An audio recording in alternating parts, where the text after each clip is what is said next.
De uma forma meio brusca, mas cheia de pontos de fé, é que nós começamos a história narrada de um personagem muito amado que se chamava José.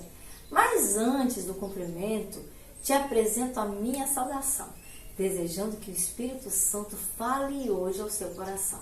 E a Bíblia vai nos narrando de forma que nos adverte através do livro de Gênesis, lá no capítulo 37. Jacó em Canaã por muito tempo habitou, e nas terras que antes o seu pai, como estrangeiro, morou. E quando José tinha 17 anos, as ovelhas de seu pai apacentavam. E os filhos de Bila e de Zilpa, era José quem ajudava. E sobre o mau comportamento deles, um relatório para o pai José apresentava. E mais do que qualquer outro filho, era José por Jacó amado, porque no tempo da sua velhice é que Deus lhe tinha dado.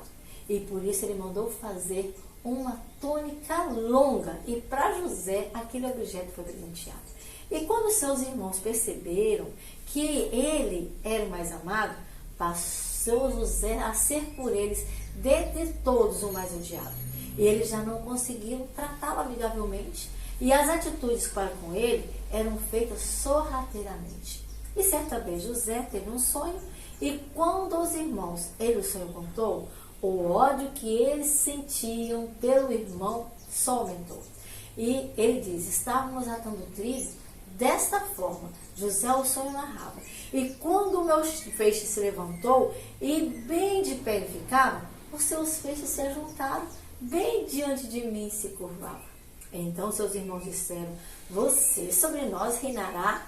É isso que você está dizendo, que sobre nós você vai governar? E por causa daquele sonho passaram ainda mais ao irmão José a odiar. E depois José teve outro sonho, e também aos irmãos o relatou.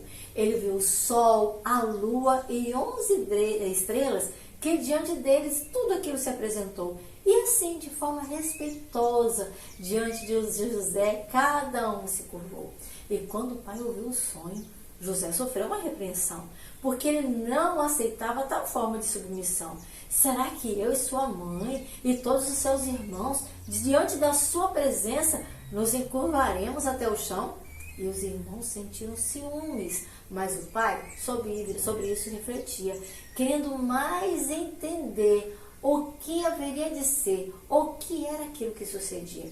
E os irmãos de José tinham ido os rebanhos apacentar lá perto das terras de Siquém, para aquelas bandas de lá. E Israel disse a José: você sabe que seus irmãos estão apacentando. Eu quero que você vá lá para ver como é que eles estão passando. E quando José estava no vale de Siquém, foi o que seu pai o enviou, mas quando de Siquém ele se aproximava, totalmente perdido José ficou. Um homem o encontrou vagueando, e então lhe perguntou: quem é que você procura? Então José lhe falou: eu procuro pelos meus irmãos, que apacentando as ovelhas do meu pai estão. Por acaso o Senhor os encontrou? E o homem respondeu: eles já partiram daqui, eles estão indo para Dotã. Eles falaram isso e eu por acaso ouvi. Então José foi para Dotã, a fim de seus irmãos encontrar, e logo que os irmãos o viram de longe, eles planejaram matar, porque diziam uns aos outros: o sonhador é José, ele vem lá, vamos matá-lo e jogá-lo num poço. Um deles assim falou: e depois ao nosso pai nós diremos que o animal selvagem o devorou, e os sonhos dele nós veremos em que eles podem dar. Mas quando Rúben ouviu isso, ele tentou seu irmão livrar, e uma outra ideia, aqueles irmãos que estavam com ódio, o Rúben passou a dar: não derramem sangue, porque isso não é certo, mas nós podemos jogá-lo neste poço no deserto. Rúben propôs isso, tendo plena confiança de que teria condições de devolvê-lo ao pai. Era isso que ele faria, era essa a sua esperança.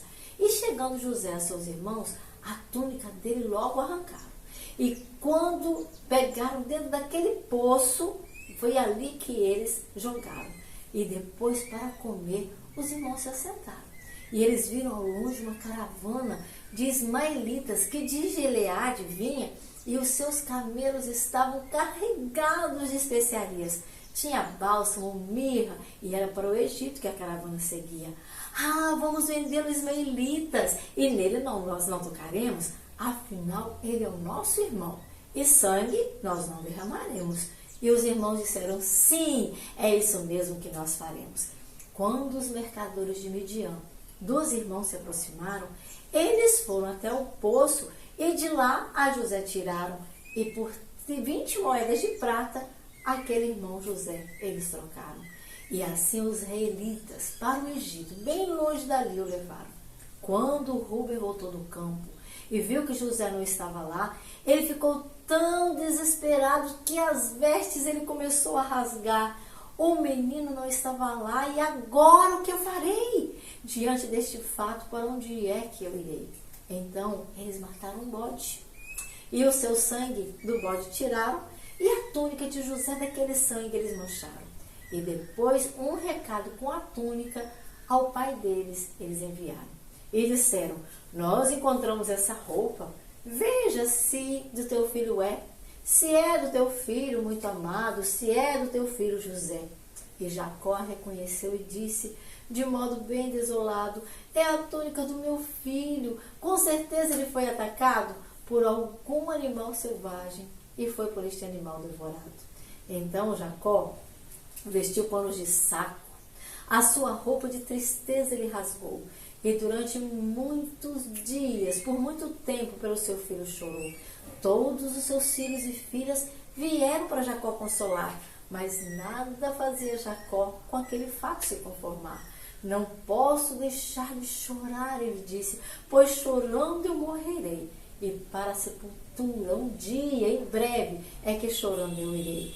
E ele continuou a chorar.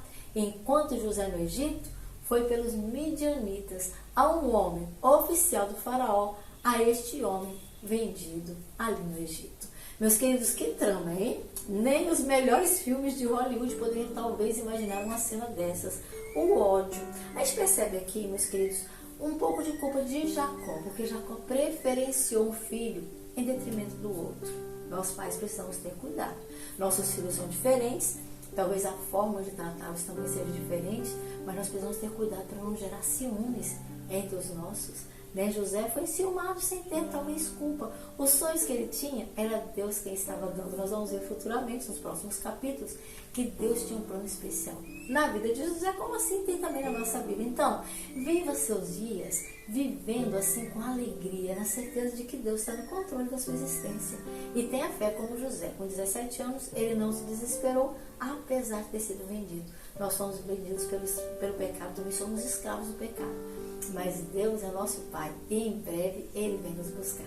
Então, meu querido, aproveite a leitura de hoje e seja mais uma vez reavivado pela palavra do Senhor.